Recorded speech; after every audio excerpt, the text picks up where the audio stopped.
Assalamualaikum warahmatullahi wabarakatuh. Bismillah walhamdulillah wassalatu wassalamu ala rasulillah Sayyidina Muhammad ibn Abdullah wa ala alihi wa sahbihi wa mawala wa ba'du. Kita lanjutkan tafsir Al-Quran, tafsir Maudhu'i Bidirayah. InsyaAllah hari ini akan menjelaskan surat Al-Maidah ayat 13. Judul teks ayat Al-Maidah 13, kedurhakaan orang-orang Yahudi. Kalau dikaitkan dengan ayat-ayat lain, jumlahnya ada 19 hal yang didurhakai oleh Yahudi. Tapi kalau kita lihat realitas yang ada, dikaitkan dengan awal surah Al-Maidah.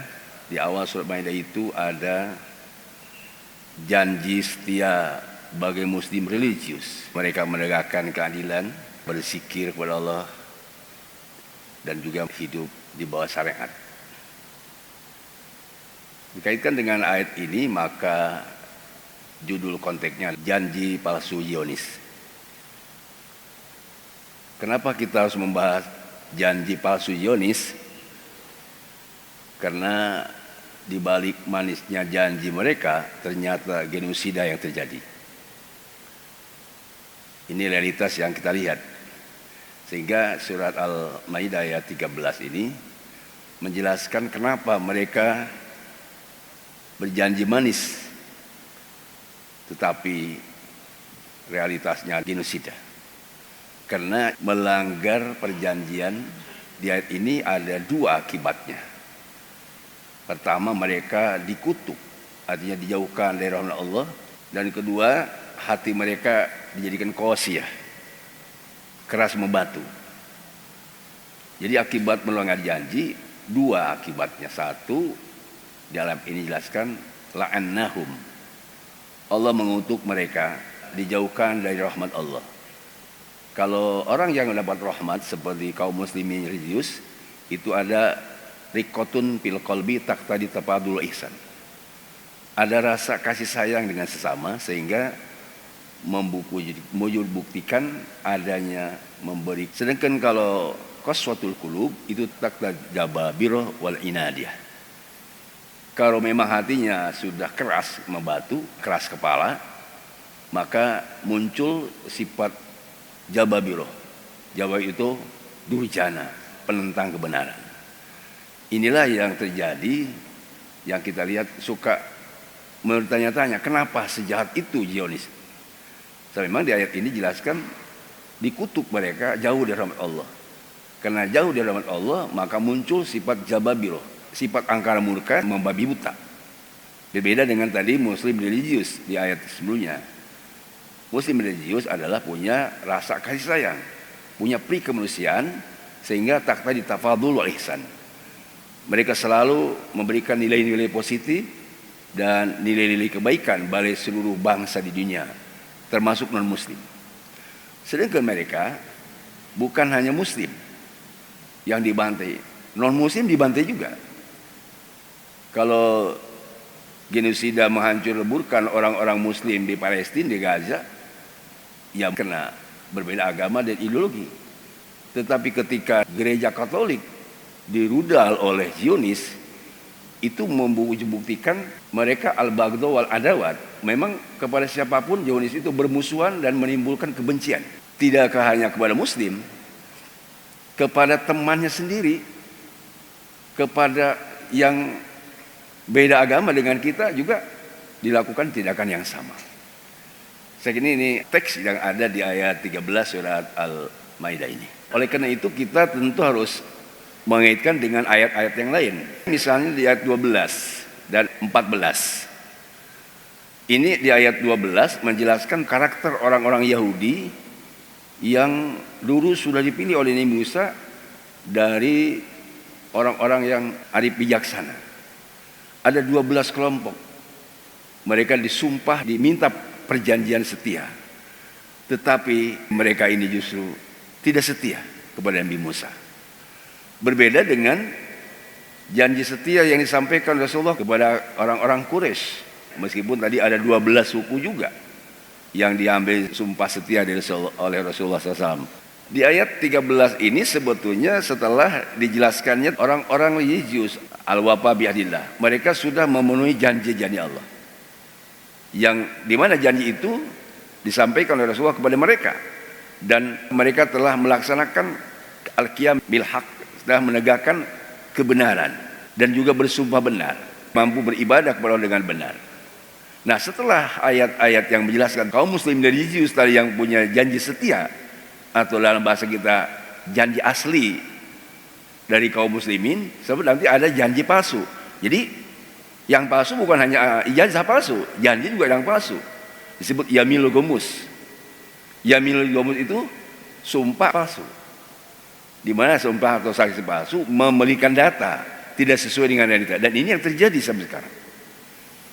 Ini adalah paham-paham Yahudi yang disebut ahli kitab dalam Al-Quran. Kalau sekarang mungkin paham Zionis, di mana mereka sudah tidak punya pri kemanusiaan.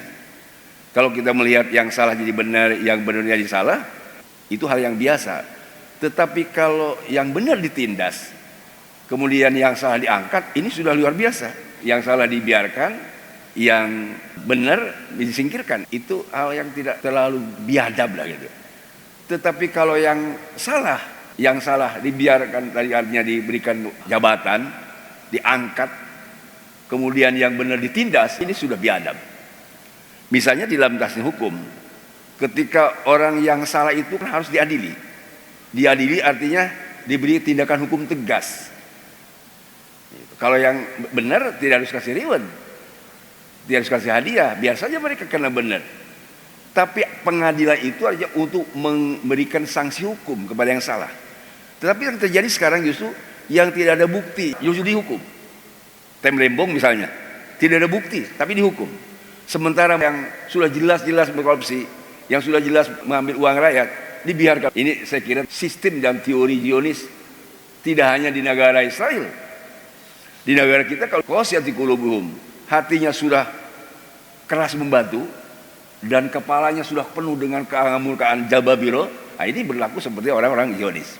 Zionis itu kan satu sistem, satu aturan yang dimana surah Al-Baqarah 120 dikatakan hatta tatabiyamilatum, sehingga umat Islam itu ikut kepada sistem hidup mereka, sistem nilai-nilai menurut mereka, nilai-nilai kehidupan mereka, yaitu apa? Untuk menghancurkan Islam. Sedangkan umat Islam tidak seperti itu, untuk membela dan menegakkan Islam. Jadi siapa saja yang tadi tujuannya untuk menghancurkan Islam, itu adalah paham Zionis, paham yang keterlaluan di dalam bertindak laku kemanusiaan yang dikenal oleh kita adalah genosida. Baik, saya kira lihat teksnya dulu Pak. 19 kebiadaban yang Zionis itu dijelaskan di ayat ini ada 4. Kemudian yang kedua, merubah firman Allah, merubah kalamullah dari tempatnya, baik mengurangi atau menambah dan atau maknanya diselewengkan. Dan yang ketiga, nasuhadomi madzukirat, mereka meninggalkan sebagian yang sudah diperintahkan. Sebagian diperintah ditinggalkan, sebagian dilaksanakan. Kedudukan orang Yahudi yang ketiga. Kemudian yang keempat, ala akhina minhum, wahai Muhammad, kau akan terus melihat pengkhianatan dari mereka. Jadi ala akhina ini adalah sifat dan karakter orang-orang Yahudi yang disebut dalam ini, ayat ini, yang sekarang jadi Zionis. Mereka itu selalu berbuat khianat. Khianat kepada bangsa lain dan bahkan khianat kepada dirinya sendiri. Kita lihat di dalam media massa begitu kejamnya mereka terhadap orang Israel itu sendiri. Tidak melihat rugi dari pihak mereka. Yang penting menang, beda dengan mencari kebenaran. Kalau mencari menang meskipun dengan kebatilan. Seperti 2 kali kita dikalahkan karena jadi pemimpinnya asal menang. Maka dengan curang juga bisa. Berbeda dengan mencari kebenaran. Kalau mencari kebenaran tidak mungkin dengan kebatilan, pasti dengan cara yang benar. Saya kira ada perbedaan tadi dari masalah wala tajtatu ala khainati minhum. Jadi pengkhianatan itu termasuk juga kepada bangsanya sendiri. Saya kira realitas ya kan. Realistis dan wujud nyata. Kalau khianat ke bangsa lain, kepada agama lain, ya itu tidak boleh. Ini khianat kepada bangsanya sendiri, kepada rakyatnya sendiri. Kalau ada pejabat memenjarakan rakyatnya, itu khianat kepada rakyatnya. Padahal rakyat itu harus diayomi, harus diberikan nilai-nilai positif. Tetapi rakyatnya sendiri dikhianati. Ini maksud firman Allah yang Disebut kriteria yang keempat. Yang kelima, orang Yahudi itu dijelaskan di dalam surat An-Nisa. Lihat nanti ayat 151. Barang kelima, orang Yahudi itu zaman Nabi Muhammad dulu itu ingin Quran itu turun sekaligus.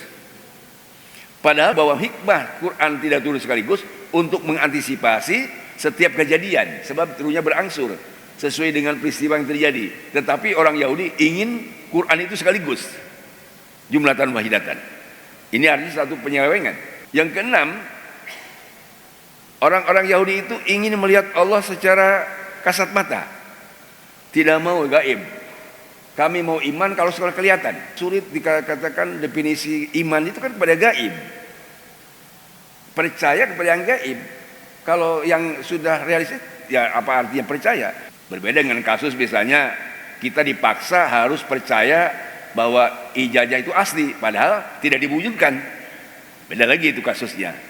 Mau bagaimana kita percaya? Ya, ijazah asli kan tidak kelihatan. So itu hal yang fisik. Kalau Allah itu gaib, surga gaib, percaya kepada yang gaib. Kalau masalah yang eksak itu harus wujud bukti. Kita dipaksa supaya percaya kepada ijazah palsu, supaya asli. Gimana kita bisa? Kan bisa diwujudkan, bisa nah itu gampang. Sebab itu hal yang fisik. Kalau yang gaib memang sulit diwujud buktikan. Orang Yahudi minta Allah supaya jahrotan. Ini penyelewengan. Sama penyelewengannya kita dipaksa untuk percaya kepada ijazah asli tapi tidak nampak. Kalau mereka sebaliknya, Allah sudah gaib, mau iman kalau sudah nampak. Kita dipaksa percaya kepada ijazah asli meskipun tidak nampak. Nah itu begini yang harus kita sikapi. Itulah perbuatan Yahudi, Pak. Surah An-Nisa ayat 113. Yang ketujuh, yaitu mereka sudah mengkhianati karena menyembah kepada anak sapi atau patung anak sapi. Yang kedelapan, mereka disuruh masuk ke Baitul Maqdis ibadah, tetapi ternyata tidak ibadah. Dikurangkan wakuna bulul baba sujada. Kamu kalau datang ke Baitul Maqdis ibadah artinya jangan merusak.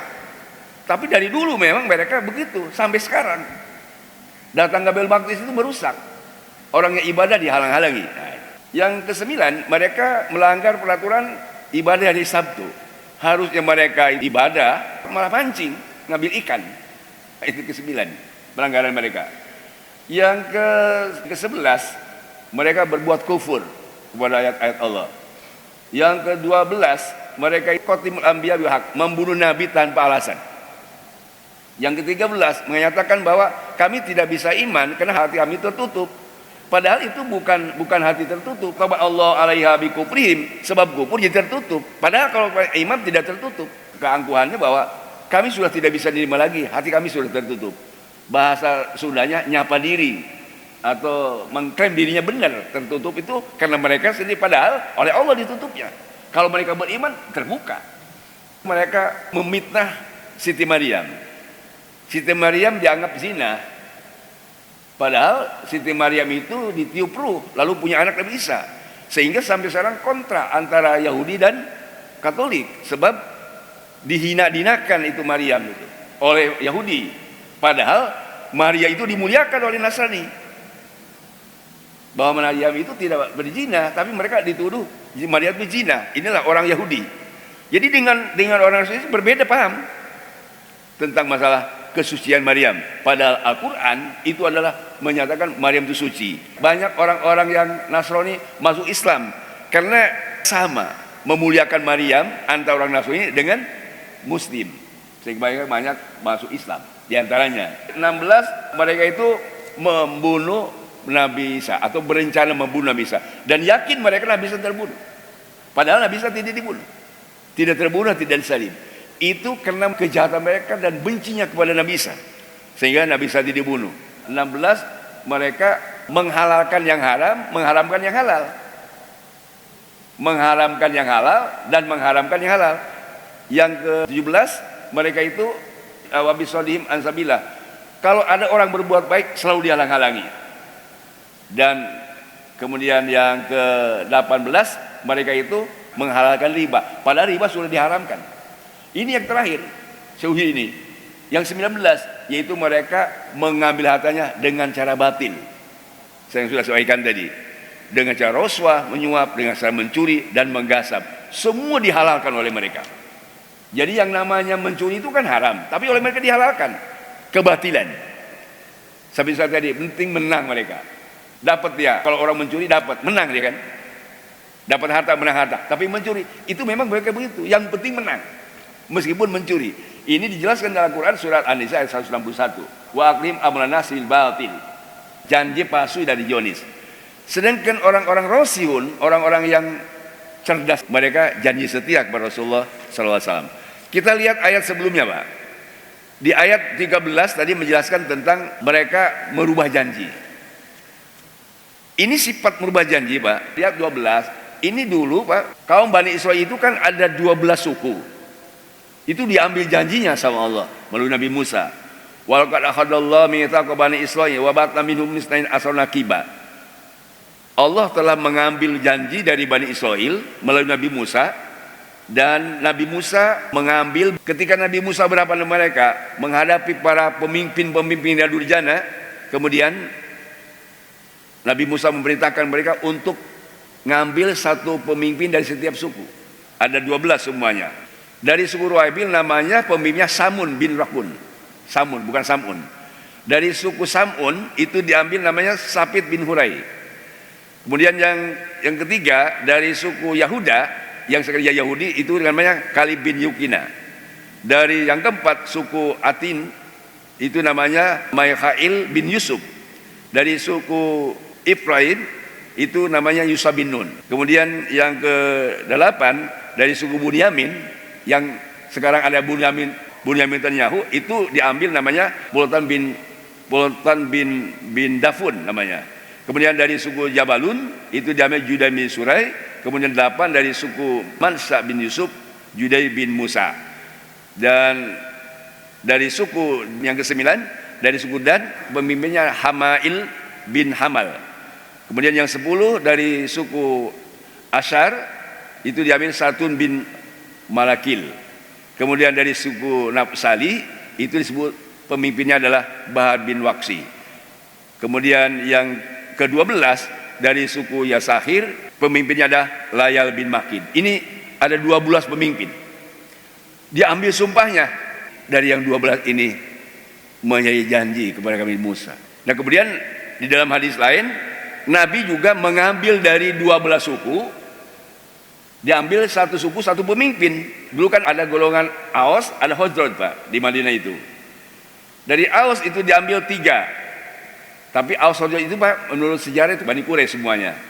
Dari Aus itu ada 3. 1 Asad bin Hazil, 2 Sa'ad bin Haitham, yang ketiga Rifa'ah bin Abdul Mundir atau disebut tadi Abul Haitham. Kemudian dari suku Khazraj itu ada 9. Jadi Aus ada 3, Khazraj ada 9. Yang 9 1 Abu Amamah, As'ad bin Zaroroh. Kemudian yang kedua Sa'ad bin Rabi'. Yang ketiga Abdullah bin Rawahah berteman dengan Khalid bin Walid. Kemudian yang keempat Rafi bin Malik bin Ajlan. Yang kelima Al-Bara bin Ma'rur. Dan yang keenam ini Ubadah bin Samit. Ubadah bin Samit menjadi ahli hadis. Kemudian yang ketujuh Ma'dah bin Ubadah, Nakba bin Ubadah. Dan yang ke-8 Abdullah bin Umar bin Hazim. Dan yang ke-9 Mundir Umar bin Hasisi. Ini semuanya adalah sahabat Nabi yang dari 12 suku, 12 pemimpin tadi itu. Ini dijelaskan dalam suatu hadis, ini adalah semua dari Quraisy. Nah, kalau misalnya ada hadis dilibatkan Imam Ahmad bin Hambal, ini menurut Ibnu Katsir adalah ini hadisnya hadis gharib. Yaitu ada hadis bahwa ketika Rasulullah ditanya oleh sahabat, kam yamliku halil ummah min khalifah? Ketika ditanya, apakah Rasulullah itu menjelaskan bahwa ada peraja dari khalifah? Kata Abdullah, saya tidak mendengar itu. Tetapi akhirnya dia menyampaikan, iya, saya pernah bertanya kepada Rasulullah SAW, ya Rasulullah, apakah dari umat ini ada yang jadi khalifah? Rasul menyatakan, isna asara ka iddati nakba Bani Israil. Ada nanti 12 pemimpin dunia ini seperti pemimpin di zaman Bani Israil. Kalau kita lihat Sahih Bukhari Muslim, di dalam Sahih Bukhari nomor 7222 dan di dalam Muslimah 1821. Ini hadis yang tadi mengatakan bahwa ada 12 kelompok ini disabdakan oleh Nabi bersabda, kulhum min Quraisyin, semuanya dari Quraisy, dan ini adalah khalifah yang yuqimul haq, khalifah yang menegakkan kebenaran dan menjunjung keadilan, dan khalifah yang terus menerus ikut kepada sunnah-sunnahku.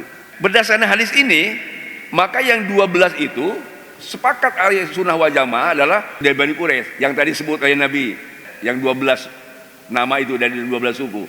Sedangkan pendapat ada mengatakan bahwa yang 12 itu juga termasuk imam ke-12 kaum Rawafid. Rafidah itu artinya orang Syiah. Syiah yang mengatakan imam ke-12 itu tidak benar. Sebab apa? Sebab sudah dinas oleh hadis Bukhari Muslim bahwa yang 12 itu dari Bani Quraisy, tidak dari Rafidah. Menurut Ibnu Katsir, orang yang mengatakan imam ke-12 itu adalah imamnya Syiah, ini adalah karena min hawasil uquli sahihah. Ini adalah dari kelemahannya berpikir tentang masalah sejarah. Imam ke-12 yang diitikadkan oleh orang-orang Rawafid ini menurut Ibnu Katsir li jahlihim wa qillati aqlihim. Karena mereka tidak tahu sejarah dan kurang pemikirannya dari apa yang disampaikan hadis Nabi Bukhari Muslim. Memang Bapak-bapak semua, tentang hadis Bukhari ini oleh mereka diragukan. Sedangkan kita Ahlussunnah wal Jamaah yang 12 imam itu adalah orang Quraisy yang sudah diambil janji setia oleh Rasulullah, bukan termasuk imam ke-12 di Syiah. Sedangkan kita melihat di dalam Taurat misalnya ada 12 imam. 12 imam di kitab Taurat yang seperti disebutkan tadi dalam tafsir surat Al-Maidah ayat 13, sebetulnya ini adalah bisyarah, kabar gembira bahwa dari itu adalah turunan Ismail. Sedangkan di dalam pendapat para ulama tafsir, anallahu yuqim min sabi ista'asara adiman, bahwa Allah Subhanahu wa taala akan memilih dari punggung Nabi Ismail itu 12 pemimpin tadi itu. Jadi Ismail itulah kemudian punya anak yang tadi disebut dari Aus dan Khazraj. Aus dari 3 pimpinan, 3 suku, 3 pimpinan, kemudian Khazraj ada 9. Inilah yang dipahami oleh Ahlussunnah wal Jamaah. Hadiratkumullah, sekarang kalau saya lihat teksnya sekarang, wa qala Allah inni ma'akum, Allah berfirman inni ma'akum, aku akan bersama kamu. Yang 12 tadi itu, 12 pemimpin ini, maksudnya yaitu di dalam pemeliharaan Allah dan juga di dalam pertolongan Allah. Tapi syaratnya Pak, syaratnya kalau kita ingin mendapat pertolongan Allah, ini dilanjutkan pada ayat berikutnya. Apa syaratnya? 1, aqamus sholat, dia mendirikan sholat. 2, atimuz zakat, berzakat atau infak sedekah. 3, amantu bi rusuli, iman kepada Rasulku. Dan yang keempat, azurtumuhum, membela Nabi dan membela Rasul. Yang keenam, aqradullah qardan hasana, dia harus qardan hasana, menjual dirinya untuk Allah, tidak untuk yang lain. Menjual hartanya untuk Allah, meminjamkan hartanya Allah, mengeluarkan infak sedekah untuk Allah. Ini syarat yang kelima kalau ingin mendapat pertolongan Allah Subhanahu wa taala. Sehingga disebutkan di laukafina ankum sayatikum, kalau melalui syarat yang 5 tadi penuhi, 1, akan diampuni segala dosanya. 2, laudhilanakum jannatin tajri min tahtiha, dia akan mendapatkan jannah. Saya lihat dalam tafsir kontemporer bahwa jannah itu adalah 1, keselamatan, 2, kesejahteraan, 3, ketentraman, 4, kedamaian. Jadi kalau udhilul jannah di dunia, orang kalau sudah melakukan yang 5 tadi, maka akan mendapat 1, kedamaian, kesejahteraan, kesentosaan, dan kesejahteraan. Saya kira ini adalah penjelasan dari Al-Maidah ayat 12, sebelumnya tadi ayat 13. Sekali lagi, di ayat 13 dijelaskan bahwa diberikan informasi dengan sebab orang-orang Yahudi merubah janji, maka dikutuk oleh Allah dan hati yang qasiyat qulubum tadi. Dan ini bujur bukti. Jadi intinya Bapak semua, kenapa Zionis itu begitu biadab dan tidak ada perikemanusiaan? Karena mereka merubah janji. Apa itu merubah janji? Janji yang sudah disepakati, misalnya gencatan senjata. Makanya tadi gencatan senjata semu. Saya istilahkan tadi janji palsu Zionis. Beda dengan janji yang sejati dari kaum religius. Kalau religius yang 12 dari kelompok disebut Nabi, ini sampai sekarang Pak. Sebab saya lihat di dalam hadis lain, yang 12 tadi itu akan muncul, yaitu nama yang sama, bapaknya sama, nama Muhammad, dan ini disebut Al-Mahdi Al-Muntadhar. Imam Mahdi Al-Muntadhir. Dan ini yang akan menjadi pemimpin dunia nanti. Imam Al-Muntadhir ini imam yang mengikuti kepada ajaran Rasulullah SAW dan akan menyelesaikan persoalan-persoalan bangsa di dunia. Persoalan berikutnya, apakah setelah perang dunia ketiga akan muncul Imam Mahdi Al-Muntadhir? Wallahu alam. Tapi tanda-tandanya Imam Mahdi Al-Muntadhir itu kalau sudah berkecamuk perang yang tidak ada penyelesaian dengan akal, dengan secara teori dan dengan cara apapun orang sudah kandas untuk menyelesaikannya, maka akan muncul Imam Mahdi Al-Muntadhir. Mudah-mudahan Imam Mahdi Al-Muntadhir ini Pak, bakal ada Imam Mahdi Al-Muntadhir. Mudah-mudahan tidak terlalu lama lagi, sebab di mana dunia sudah kacau balau dan tidak lagi bisa diselesaikan oleh kemampuan akal manusia, oleh teknologi dan oleh siapapun mereka, yang misalnya adalah keturunan Rasulullah yang disebut tadi ke-12, yaitu Imam Mahdi Al-Muntadhir. Mudah-mudahan Allah Subhanahu wa taala memberikan taufik dan hidayah kepada kita semua, dan mudah-mudahan kita masuk pada kelompok yang 12 sahabat Nabi yang religius yang tadi menanyakan 4 hal. Pertama, kita memenuhi janji, kemudian kedua, menegakkan salat, yang ketiga, membela kebenaran, dan keempat, selalu menegakkan keadilan. Mudah-mudahan Allah Subhanahu wa taala memberikan taufik dan hidayah kepada kita semua, yang ingin kita wafat husnul khotimah, mendapat ridha Allah Subhanahu wa taala. Subhanakallahumma wa bihamdik, asyhadu an la ilaha illa anta, astaghfiruka wa atubu ilaik. Walhamdulillahirabbil alamin. Assalamualaikum warahmatullahi wabarakatuh.